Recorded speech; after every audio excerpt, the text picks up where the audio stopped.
I'm Thomas Schermerhorn, and you're watching another drawing, illustrations, and art video. The drawing you see is a part of my Man vs. Giant series. This is how far I've gotten.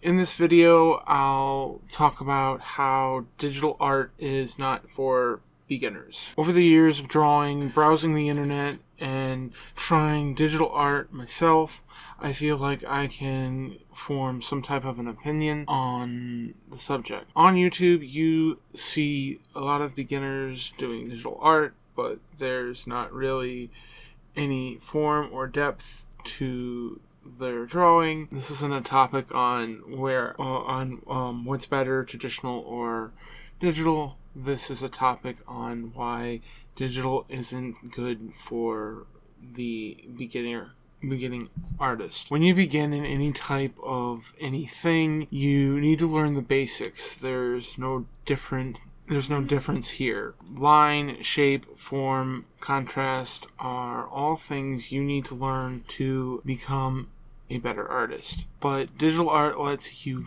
cover up your mistakes.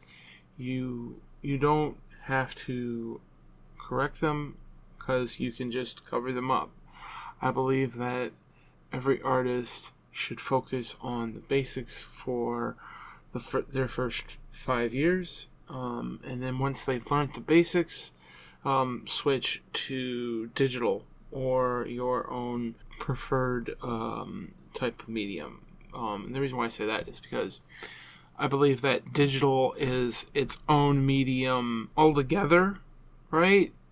There's certain things that you can sort of achieve with digital that you don't really see in traditional, right? It has its own look and its own feel that reflects and replicates traditional and so forth, but it has its own look to it.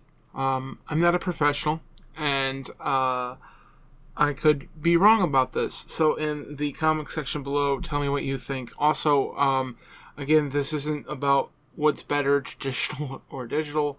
I think that digital puts out some really great work and so forth. This was just to bring up a subject of, maybe beginner artists shouldn't be doing this and why.